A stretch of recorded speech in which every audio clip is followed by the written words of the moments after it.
안녕하세요. 오늘도 사연살롱을 찾아주셔서 감사합니다. 저는 서울에 사는 30대 여성입니다. 어제 저는 이루어질 수 없는 사랑을 주제로 하는 드라마 한 편을 봤는데요. 16화짜리 드라마를 이틀에 걸쳐 몰아서 봤어요. 손도 눈도 도무지 멈출 수가 없더라고요. 정말 가슴이 저릴 정도로 슬펐어요.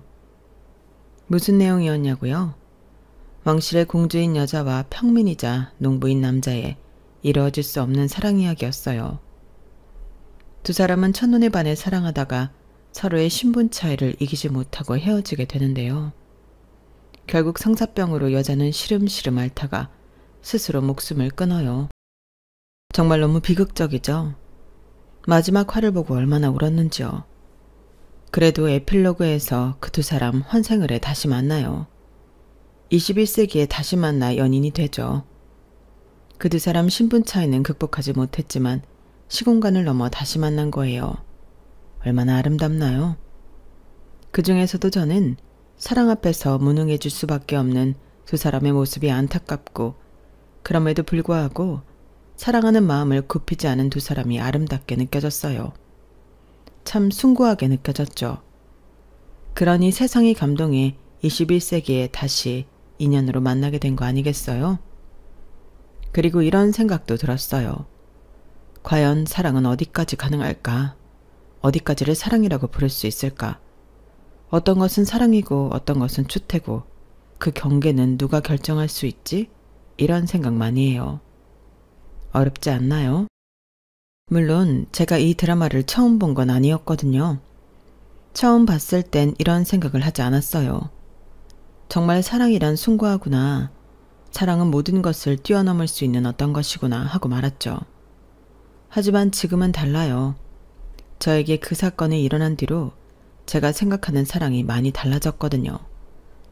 지금 저는 사랑이 초월적이라고 생각하지 않아요. 사랑에는 정도가 그리고 품위가 있다고 생각하죠. 그러니 사랑은 신중해야 해요. 그래야 한다고 생각해요. 그러니 신분의 한계에 부딪혀 사경을 헤매는 그 두 사람이 한편으론 다르게 보이더라고요. 안타깝긴 하지만 어쩔 수 없다고요. 그때는 신분 제도가 말 그대로 제도였잖아요. 그러니 사랑한다고 한들 어쩔 수 있나요? 그 두 사람이 사랑을 이어가기 위해서는 공주가 신분을 포기해야 하는데 그게 가능해서 그렇게 했어도 이후에 행복했을까요? 전 잘 모르겠어요. 아닌 사랑은 어쨌거나 아닌 거예요. 그렇게 생각하니 저에게 일어난 그 사건도 간단하게 정리되더라고요. 그래서 저는 올해의 입추는 그렇게 추웠죠.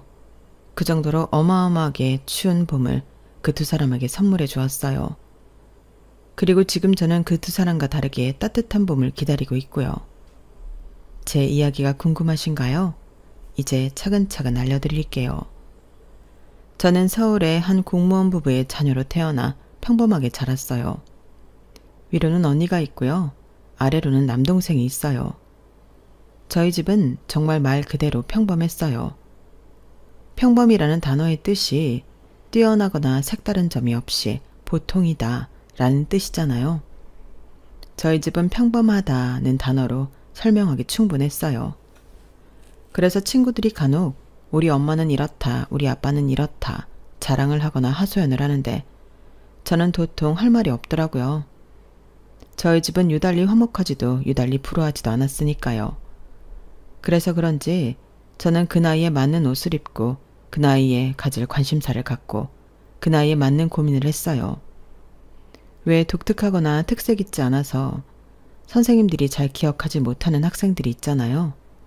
그게 바로 저였어요. 그런 애가 있었나 싶을 만큼 존재감도 없었고, 하지만 달리 위축되거나 그러지도 않았죠. 저는 사춘기도 평범하게 지나갔어요. 뭐 다들 하는 거 있잖아요. 방문을 닫는다든지 부모님 말에 대꾸를 안 한다든지 가족보다 친구들을 우선시한다든지 그런 거요. 하지만 저에겐 무기가 있었어요. 제가 공무원 부부의 차녀로 태어났다고 했잖아요. 저희 부모님이 공무원인 만큼 가장 중시하는 게 정직과 성실이에요. 그래서 저희 부모님은 공부를 못해도 좋으니 늘 정직하고 성실하라고 말씀하셨죠. 저희 아버지는 남동생이 성적이 크게 떨어진 것보다 500원짜리 껌을 도둑질한 것을 더 혼내셨어요. 남동생이 도둑질을 한 적은 그때가 처음이고 그것도 친구들 따라서 한 거였어요. 게다가 남동생만 다시 편의점을 찾아가 사과하며 물건값을 냈죠. 하지만 아버지는 도둑질을 했다는 것에 놀라고 화가 나셔서 정말 많이 남동생을 혼냈어요. 엉덩이를 맞았는데 피멍이 들었었죠. 그 밖에도 저희 부모님은 정직과 성실을 가르치기 위해 많이 노력하셨어요. 그래서 저희 부모님에게 가장 큰 죄악은 거짓말이었죠. 그래서 저희 삼남매는 들키지 않았을지 모르지만 거짓말을 한 적이 없어요. 언니는 성인이 되어서 잠깐 흡연을 했는데 그것도 자진 고백했죠. 저도 성인이 되어 친구들과 1박 2일 여행을 갈 때마다 부모님께 이야기를 했어요. 물론 처음엔 안 좋아하셨지만요. 그런 성실함이 대학교에서 큰 빛을 발휘했어요. 언니는 대학생 때 공부를 잘해서 교수님의 스카웃으로 대학원까지 갔고요. 지금은 학생들을 가르쳐요. 저도 대학교에서 좋은 성적을 유지해 23살에 대학교를 졸업하기도 전에 은행에 취직했어요. 그리고 제 남동생은요, 화학과를 나왔는데 성실하게 공부한 끝에 여수에서 연구원으로 있어요. 저희 삼남매는 평범함 속에서 정직과 성실을 유지해 부지런하게 자신의 일을 한 결과 좋은 자리에 좋은 일꾼이 되었죠. 저희 부모님은 그런 저희 삼남매를 자랑스러워하세요. 물론 그 이유는 좀 다르지만요. 언니는 평범한 교수로, 저는 평범한 은행원으로, 남동생은 평범한 연구원으로 일하고 있으니까요. 언니나 남동생은 어떻게 생각할지 모르겠어요. 하지만 저는 솔직히 평범함에서 벗어날 줄 알았어요. 은행에 취직한 이후 동기생들보다 빠르게 승진해 좋은 위치에서 많은 걸 누릴지도 모른다고 생각했죠. 하지만 평범함의 굴레는 생각보다 빡빡하더라고요. 저는 동기생들과 비슷하게 승진해 동기생들과 비슷한 성과를 내는 은행원이었어요. 하지만 불만은 없었어요. 저는 이런 평범함이 좋았어요. 다사다난한 인생은 제 취향이 아니었죠. 저는 지금의 제 삶이 좋았어요. 제 또래와 비슷한 생각을 하고 비슷한 취향을 갖고 비슷한 관심사를 갖고 비슷한 수준의 비슷한 벌이에 또래보다 뒤처지지도 앞서 나가지도 않는 그런 삶 말이에요. 그리고 앞둔 미래도 마찬가지였어요. 또래와 비슷한 때에 결혼을 해 아이를 갖길 바랐죠. 하지만 문제가 있었어요. 제가 평범하지 않은 분야가 있었죠. 바로 연애예요. 저는 남편을 만나기 전까지 연애를 해본 적이 없어요. 모두 썸에서 끝이 났죠. 제가 그런 소리를 하면 사람들은 의아해해요. 제가 뭐가 모자라서 남자를 못 사귀냐고요. 저도 웃겨요. 그런데 정말 저는 남편을 만나기 전까지 연애를 해본 적이 없어요. 연애를 해본 적이 없으니 부모님께 말씀드릴 것도 걱정을 끼쳐드릴 것도 없었지만 나이가 드니 부모님이 다른 방향으로 절 걱정하시더라고요. 우리 아린이는 왜 남자친구가 없을까? 정말 없어? 이제껏 한 명도? 엄마가 가장 중시하는 게 정직이라는 거 알지? 거짓말하면 안 된다. 엄마가 남자친구 못 사귀게 하는 것도 아니잖아. 그러니까 말해봐. 정말 없었어? 다들 이 나이면 애인 만난다고 집도 잘 안 들어온다는데 우리 딸은 왜 소식이 없지? 물론 아빠도 네가 애인 쫓아다니는 걸 바라는 건 아니지만 나이 지긋이 먹어서 애인 하나 없는 딸은 좀 아빠 이러다 둘째 사이도 못 보는 거 아니야? 참. 저희 언니는 일찍 남자친구가 있었거든요. 고등학생 때부터 있었어요. 그리고 연애를 꾸준히 했어요. 그때 부모님과 언니가 종종 애인 문제로 다툴 때도 있었거든요. 그럴 때마다 부모님이 저를 보고 다행이라고 하셨어요. 저는 그런 문제로 속썩이지 않는다고요. 그런데 막상 제가 20살이 넘어서도 남자친구 소식이 없으니까 불안하고 걱정이 되신 모양이에요. 저를 보면 자꾸 없는 남자친구 이야기를 하시더라고요. 하지만 우려와 달리 저희 3남매 중에서 결혼은 제가 제일 먼저 했어요. 어떻게 제가 결혼을 했는지 궁금하시죠? 때는 5년 전 가을이었어요. 저희 은행에선 가을마다 직원들 중 몇 명을 뽑아서 해외 연수를 보내주는데요. 사실 말이 해외 연수지 해외 여행을 보내주는 거예요. 주로 태국이나 베트남, 동남아시아로 보내주는데 제가 갔을 땐 태국이었어요. 방콕을 간다고 하더라고요. 그런데 그때 팀장님이 그러시는 거예요. 이번에 같이 가는 여행사가 작은 여행사라 좋을지 모르겠다고요. 그리고 연수의 자료를 보니까 제가 처음 들어보는 여행사더라고요. 팀장님이 말하기를 저희 지점장님이 아시는 분이 여행사를 해서 이번에 그 여행사와 행사를 진행하는 거래요. 그러면서 팀장님은 혀를 끌끌 차셨어요. 아니 생각해봐. 잘 아는 사람이잖아. 들어보니까 서로 형동생 하는 사이라던데 그런 사이에서 진행하는 행사치고 괜찮은 행사 봤어? 다 아는 사이니까 눈 감아주겠지. 이러면서 대충대충 한다고. 지점장님도 참 보통 그러시는 분이 아닌데. 팀장님의 우려 가득한 말을 들으니 저도 같이 걱정이 되었어요. 다들 즐겁고 좋자고 가는 연수인데 그것도 해외 연수인데 큰 행사를 망칠 수는 없잖아요. 게다가 그때 행사는 제가 막내였어요. 챙겨야 할 것들이 많았죠. 그래서 가기 전날까지는 저는 걱정이 많이 되었어요. 얼마나 신경을 썼는지 중간중간 위경련으로 엄청 고생했어요. 그렇게 걱정 한가득으로 도착한 공항에서 여행사 직원을 만났죠. 여행사 직원은 제 또래 같았어요. 의외였죠. 점장님이 아시는 여행사 사장님이 올 줄 알았거든요. 하지만 저는 나이가 비슷해 좋았는데 다른 동료들은 은근히 자기들을 무시하는 것 아니냐고 수군거리더라고요. 그래서 저를 제외하고 분위기가 좋진 않았어요. 그래도 그분이 열심히 끌고 가더라고요. 태국에 대해서 이것저것 설명해주고 짐도 다 올려주고요. 세세히 신경 써주는 것 같았어요. 그리고 비행기에 올랐죠. 저는 외국에 처음 나가보는 거여서 엄청 떨렸어요. 그러자 제 옆에 앉은 여행사 직원이 해외여행 처음이냐고 묻더라고요. 맞다고 하니까 웃으며 물 한 통을 건네요. 그리고 잘 부탁한다고 말하더라고요. 저는 참 좋은 사람이라고 생각했어요. 그리고 비행기가 이륙했죠. 5시간 비행이었는데 2시간쯤 지났으려나? 그분이 잠에 들었는지 제 어깨에 고개가 툭 떨어지더라고요. 저 순간적으로 너무 놀랐는데 그 와중에 심장이 쿵쿵 떨려서 가만히 있을 수밖에 없었어요. 그리고 비행기가 착륙하고 그분이 계속 제 어깨에 기대 누웠다는 걸 알고 너무 죄송해했어요. 제가 괜찮다고 말했고 전 그 이후 3박 5일 동안 그분을 의식했어요. 계속 눈이 그분을 쫓아다녔어요. 깔끔한 외모, 키는 좀 작은 듯 싶지만 건강한 몸, 낮은 목소리, 게다가 어른들에게도 잘하고 설명도 빠짐없이 해주고 세세하고 섬세한 모습이 눈에 띄었어요. 그래서 저는 순식간에 사랑에 빠졌죠. 저는 그분을 눈으로 쫓느라 음식이 입에 맞는지 무슨 음식이 나왔는지 제가 뭘 마시고 있는지 하나도 알 수가 없었어요. 그러다 2번째 일정에 제가 배앓이를 한 거예요. 물을 잘못 마신 것 같았어요. 태국이나 동남아는 물을 조심해야 한다고 그분이 말했는데 제가 조금 방심한 모양이에요. 그래서 그날은 호텔에 있으면서 요양을 해야 했어요. 그날 그분이 와서 제게 약을 줬어요. 그리고 간단히 먹을 빵을 챙겨주었죠. 그리고 저는 그 빵을 겨우 먹었어요. 그리고 약을 먹고 내내 잤죠. 그리고 다음날 제 몸은 괜찮아졌어요. 아직 음식을 입에 대는 게 겁이 났지만 몸이 가뿐하고 좋았어요.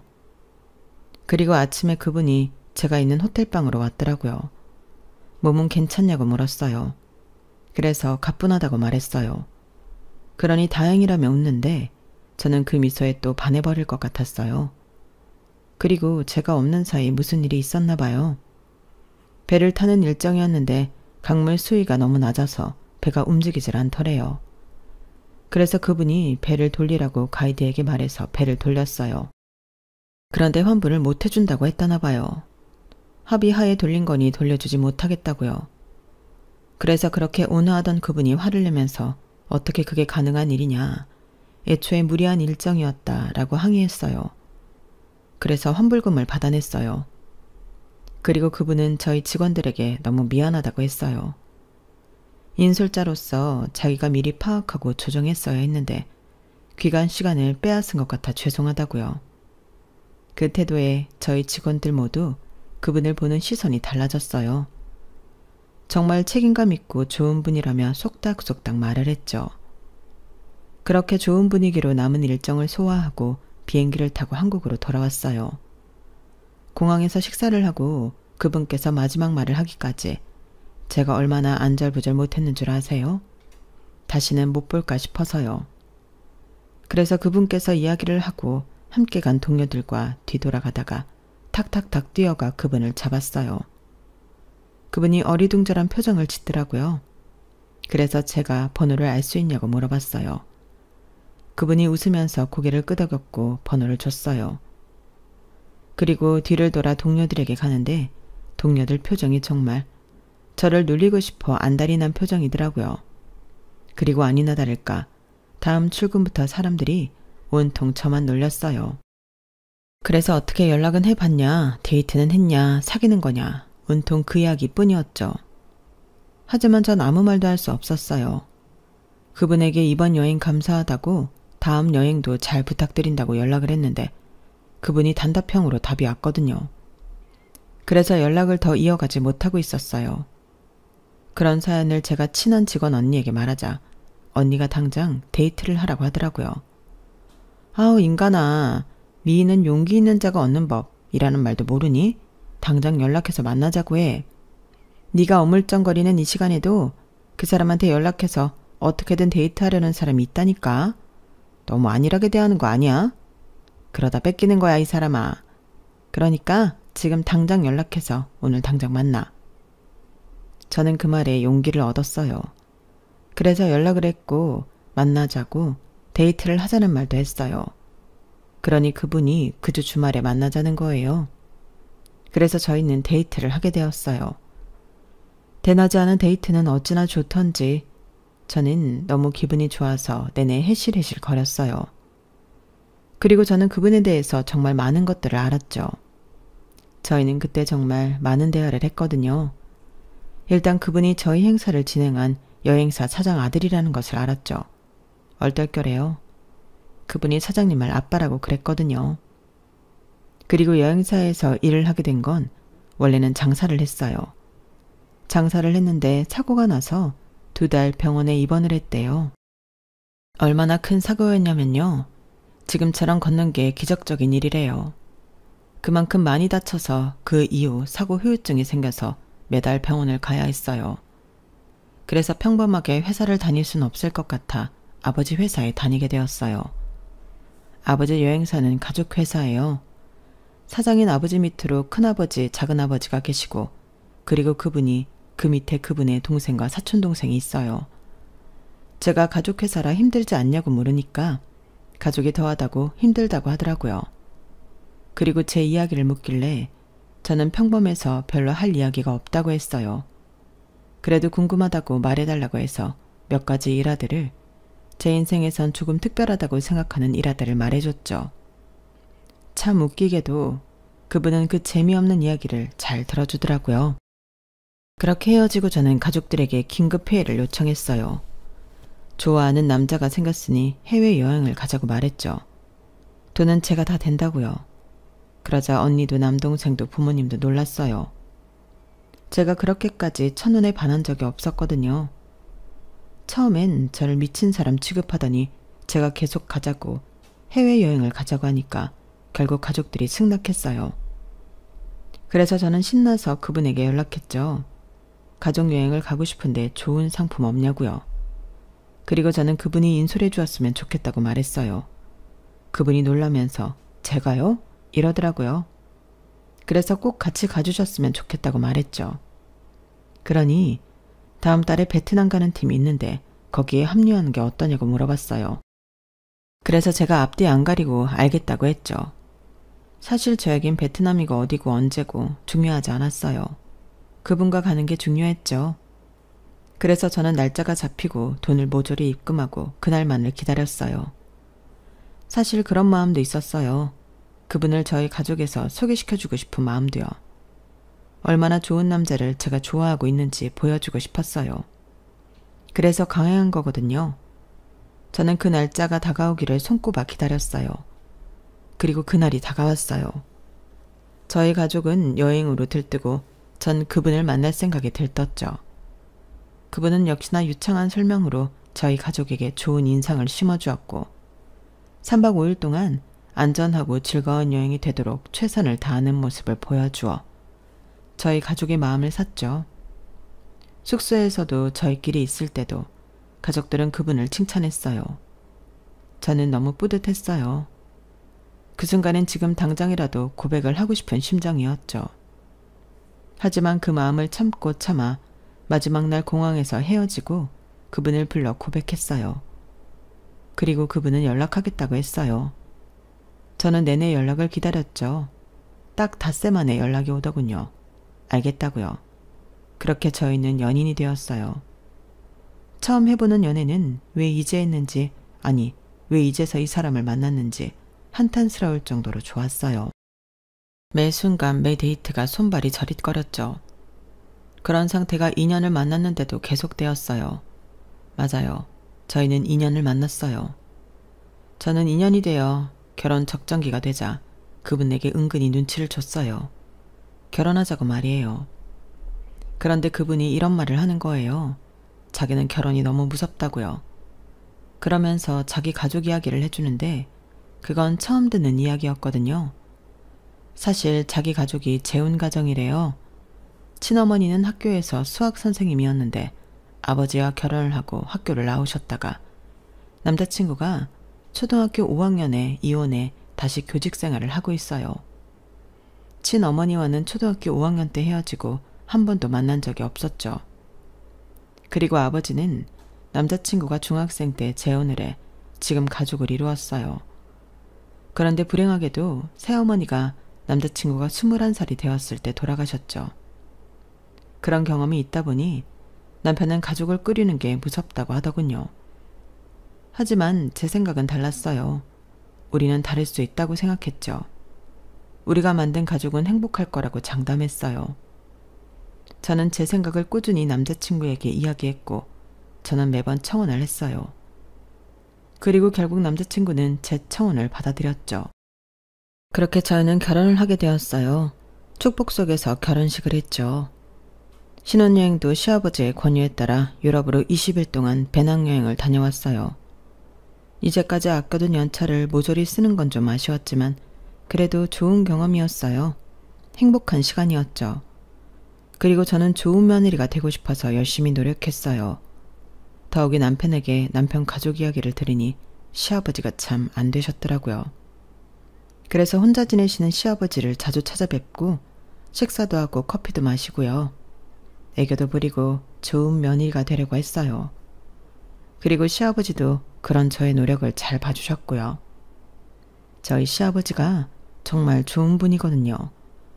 집 안에서도 집 밖에서도 존경받고 유머러스하고 묵직한 분이거든요. 그래서 제가 그렇게 하는 걸 처음엔 낯간지러워 하시더니 나중엔 언제 오냐고 절 찾으셨어요. 저는 간혹 시아버지와 단둘이 커피를 마시곤 했어요. 그러면서 시아버지의 인생사를 듣고 그동안 여행하신 이야기, 사업을 하는 동안 겪었던 일도 듣고요. 산전수전을 다 겪은 분이라 이야기도 재미있었어요. 그리고 저에겐 다행히 시어머니도 없어서 시월드는 없었고요. 아, 시누이는 어땠냐고요? 시누이는 정확히 따지면 시아버지의 딸이 아니라 남편의 새 어머니가 재혼하면서 데려온 딸이에요.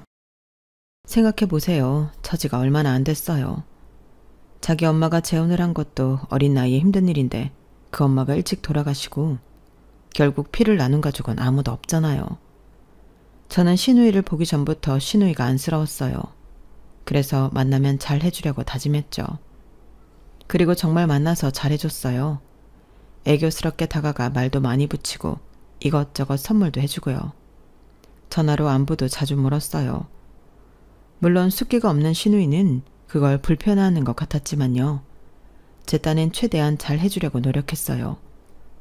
그렇게 안정적인 결혼 생활이었어요. 더도 말고 덜도 말고 평범했죠. 그런데 문제가 하나 있었어요. 결혼한 지 2년, 3년이 지나도 아이가 안 생기는 거예요.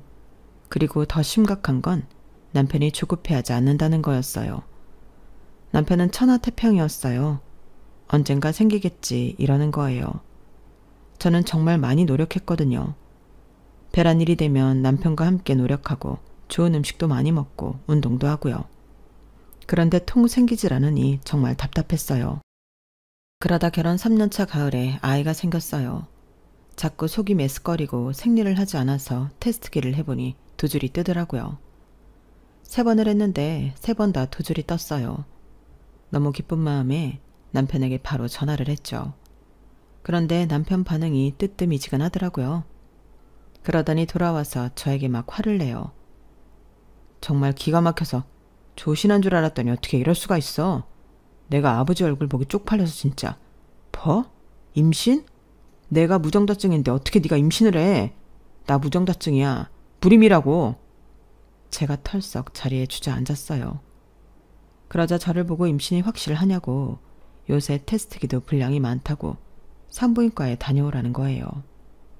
그런데 저는 충격을 받아서 도무지 자리에서 일어날 수가 없었어요. 제가 다시 남편에게 물었어요. 정말 무정자증이라고 당신이? 그런데 어떻게 지금까지 나한테 한마디도 안 할 수 있어? 이게 맞는 거야? 어떻게 그래? 그러니 남편이 다시 화를 냈어요. 그래, 나 무정자증이야. 아이 못 갖는다고. 그런데 뭐? 임신? 대체 밖에서 무슨 짓을 하고 돌아다니는 거야? 남편이 오히려 노발대발 굴길래 저는 이건 사기 결혼이라고 소리를 질렀어요. 그러자 남편이 허리에 손을 딱 올리고 저에게 손가락질을 했어요. 어디 가서 물어봐라. 남편이 무정자증인 거 고백 못한 게 문제인지 와이프가 바람핀 게 문제인지. 그러면서 자기가 무정자증을 고백 못한 이유는 남자로서 자존심의 문제라고 말하더군요. 그래서 저는 바람 피운 적 없다고, 남편을 만난 뒤로 다른 남자와 눈도 마주친 적 없다고 하소연을 했어요. 정말이에요. 정말 저는 단 한순간도 다른 남자를 욕심낸 적이 없어요. 저는 제 결혼 생활에 배 이상으로 만족하면서 사는 사람이에요. 그런데 어떻게 제가 다른 남자의 아이를 임신해요? 아니, 어떻게 저를 의심할 수가 있죠? 저는 정말 억울하고 분노가 치밀었어요. 그래서 눈물을 닦고 말했죠. 그래, 난 하늘을 우러러 한 점 부끄러움 없으니까 친자검사해. 태아도 친자검사 된다니까. 그 주수 되면 친자검사 하자고. 난 절대 부끄럽지 않아. 난 정말 바람 안 피웠어. 이건 네 예고 아니면 내가 상상 임신이라도 한 거겠지. 그러니까 두고 봐. 알겠어? 그리고 저희는 별거를 했어요. 그런데 그 사이에 남편이 시댁과 친정에 제가 바람을 피워 다른 남자의 아이를 가졌다고 말해버린 거예요. 놀란 시아버지와 저희 부모님이 전화가 왔어요. 아니지, 그럴 리가 없는데 하길래 제가 아니라고 단언했죠. 그러면서 남편이 저에게 문자를 보냈어요. 이혼 소송할 거고 위자료 톡톡히 받아낼 거니 돈 준비하라고요. 그래서 저도 끝까지 말했죠. 전 바람 피운 적 없고 이 애는 남편의 아이니까 책임질 생각하라고요. 이혼은 절대 없다고요. 그리고 전 약속한 7주가 되기를 기다렸어요. 7주가 되면 친자검사를 할 수 있다고 하더라고요. 그리고 7주가 되었어요. 전 떨리는 마음으로 친자검사를 했고 검사 결과는 당연히 아이는 남편의 아이가 맞았어요. 의사가 저와 남편 그리고 친정 식구들과 시댁 식구들 앞에서 제 뱃속에 있는 아이가 남편의 아이가 맞다고 선언했죠. 그러자 다들 안심하는 얼굴이었어요. 다만 남편과 시누이를 제외하고 말이에요. 그런데 갑자기 시누이가 몸을 부들부들 떨더니 어떻게 했는지 아세요? 남편의 뺨을 세게 때리더라고요. 그리고 닭똥 같은 눈물을 흘리며 남편을 노려보다가 진료실을 나가버렸어요. 저와 친정 식구들 그리고 시아버지는 영문을 몰라 벙진 표정으로 시누이가 나간 문을 쳐다보고 있었죠. 그리고 남편은 시누이에게 맞은 뺨을 어루만지더니 그럴 리가 없다고, 검사 결과가 잘못된 거라고 의사를 돌팔이 취급하더라고요. 그러더니 진료실을 나갔어요. 남은 저희는 당황스러워서 그 자리에 멈춰 있었어요. 그런데 의사가 저에게 차트를 내밀었어요. 임산부님, 보셔야 할 게 있어요. 착잡한 얼굴로 의사가 차트를 보여줬어요. 하지만 차트만 보고는 이게 뭔지 알 수 없었어요. 그래서 제가 이게 뭐냐고 의사에게 물었어요. 의사는 착잡하게 말했죠. 보이는 그대로 남편이 15년 전 20살 때 정관 수술을 했다고 했어요. 그래서 제가 남편이 무정자증이라고 고백한 사실을 털어놓았죠. 그러자 의사가 고개를 갸우뚱하더니 무정자증은 아닐 거라고, 정관 수술을 한 거라고 했어요. 그러면서 제 뱃속의 아이는 1만 분의 1이 확률로 생긴 거라고 말했죠. 기적적인 아이라고요. 저는 정말 충격을 받았어요. 저뿐만 아니라 그 이야기를 들은 온 가족이 충격에 휩싸였죠. 그러면서 언니가 화를 냈어요. 그럼 너를 속인 거잖아. 자기가 스스로 정관 수술을 한 거면서 무정자증이라고. 남자의 자존심 때문에 말을 못했다고? 웃겨서. 그런 주제에 어떻게 네가 바람을 폈다는 말도 안 되는 이야기를 할 수 있어? 어떻게 그런 모욕을 줄 수 있냐고. 너 당장 이혼해. 위자료는 우리가, 네가 받아야 하는 거라고. 그러면서 언니는 아이도 지우라는 말을 했어요. 그런 자식의 아이는 필요 없다고요. 그래서 그 말을 듣고 저는 하염없이 울었어요. 언니의 말이 틀린 것 하나 없지만 정말 아이를 지우고 싶지 않았어요. 저는 몰랐는데 제가 아이를 그토록 원했나 봐요. 아이를 지키고 싶더라고요. 제 가족도 지키고 싶고요. 그래서 낙태 수술을 예약하지 않고 모두 각자의 집으로 갔어요. 그런데 집에 남편이 없더라고요. 한참을 기다리다가 남편 회사로 갔어요. 아니나 다를까 남편이 회사에서 술을 마시고 있더라고요. 소주를 4병이나 마신 상태였어요. 남편의 주량을 훨씬 넘겼죠. 저는 제 뱃속의 아이가 남편의 아이라는 게 그토록 충격적인 건가 싶어서 좀 상처받았어요. 그리고 제가 남편에게 다가가자 남편은 저를 올려다보더니 눈물을 흘려요. 한참을 아무 말이 없다가 몇 번 더 소주를 입에 털어 넣었어요. 그리고 입을 열더라고요. 그런데 뭐라고 하는 줄 아세요? 아이 지우면 안 될까? 그렇게 말하면서 우는 거예요. 저는 남편의 그 말에 좌절할 것도 같았지만 일단 물었어요. 왜 아이를 지우길 바라는지, 그 어린 나이에 정관 수술은 왜 한 건지. 그러자 남편은 한숨을 푹푹 쉬더니 자기 이야기를 하기 시작했어요. 남편이 재혼 가정인 건 전에 말씀드렸죠. 남편은 사실 시아버지가 재혼을 하는 게 무척 두려웠대요. 시아버지는 예쁜 여동생도 생기는 일이라며 남편을 달래주었지만 여동생이 생기는 것도 남편은 원하지 않았죠. 차라리 시아버지가 평생 혼자 살길 바랐어요. 새 어머니라는 게 그렇잖아요. 계모라고 하죠. 남편은 자기에게 펼쳐질 미래가 좀 두려웠어요. 계모에게 괴롭힘을 당하는 자신의 모습이 걱정되었죠. 전혀 행복하지 않을 것 같았어요. 남편은 시아버지를 원망했어요. 친어머니랑 살 때 집은 냉랭했어요. 두 분이 차라리 싸우기라도 하는 날엔 좀 사람 사는 집 같았죠. 하지만 나머지 날엔 차갑고 살얼음 판이었어요. 남편은 집에서 늘 등골이 오싹했죠. 그래서 이혼을 한다고 해서 다행이다 싶었어요. 차라리 잘 되었다 싶었죠. 그런데 또 결혼이라뇨. 남편은 시아버지를 이해할 수 없었어요. 한 번의 실패는 또 다른 실패를 낳을 뿐이라고. 남편은 시아버지는 결혼에 적합한 인물이 아니라고 생각했죠. 왜냐하면 사업에만 집중하는 사람이라 집안일엔 거의 신경을 안 쓰는 사람이거든요. 하지만 어린애 생각을 읽을 수 있는 시아버지도 아니었고 읽었다고 하더라도 본인 의지를 꺾으실 분이 아니에요. 그리고 애초에 남편도 싫다고 재혼하지 말라고 말하는 성격도 아니고요. 그래서 시아버지는 괜찮겠구나 생각하고 재혼을 하셨어요. 그때 남편의 나이가 15, 시누이의 나이가 12살이었어요. 한 패밀리 레스토랑에서 처음 만났어요.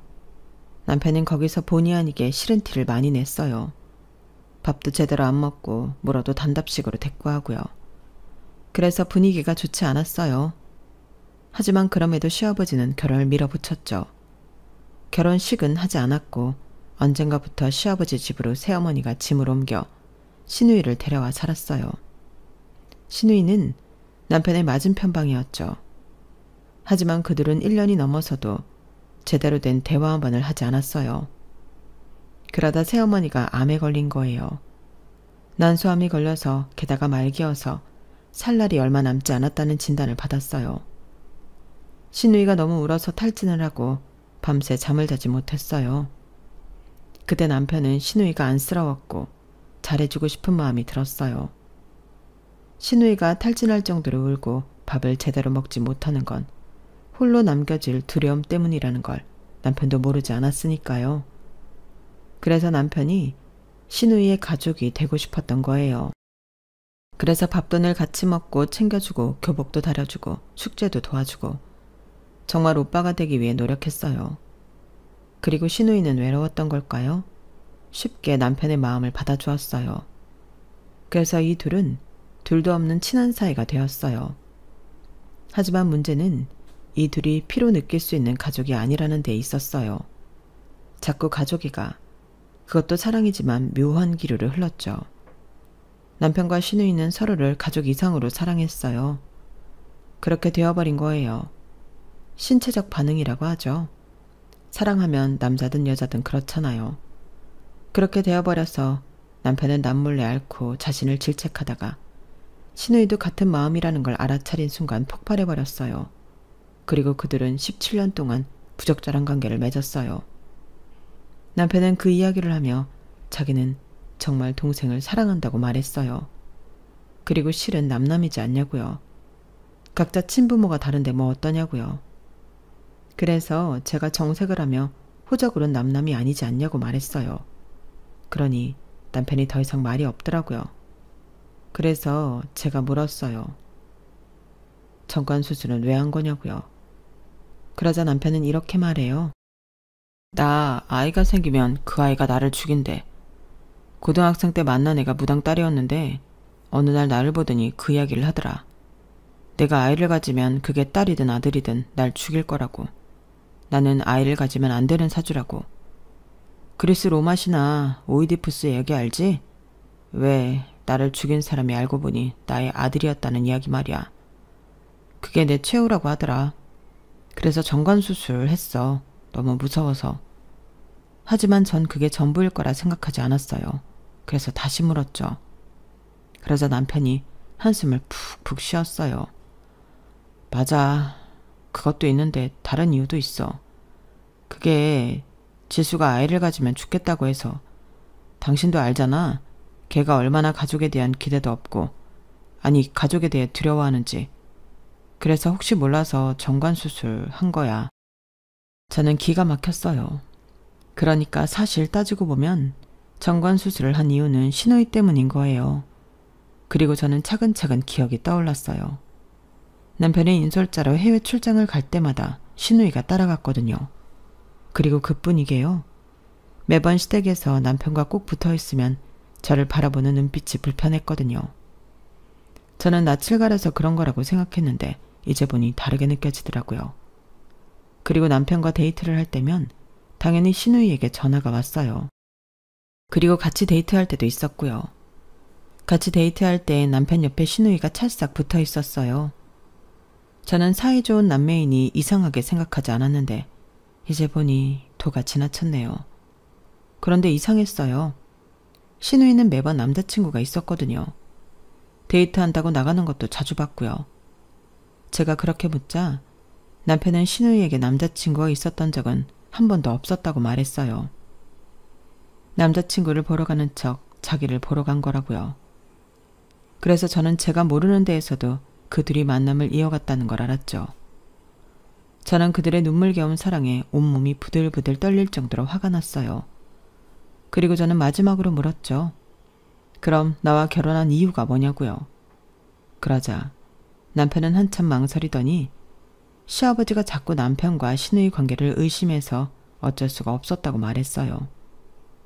그 말을 듣고 남편의 뺨을 세게 내리쳤어요. 남편이 의자에서 나뒹굴었어요. 그리고 저에게 화를 내더라고요.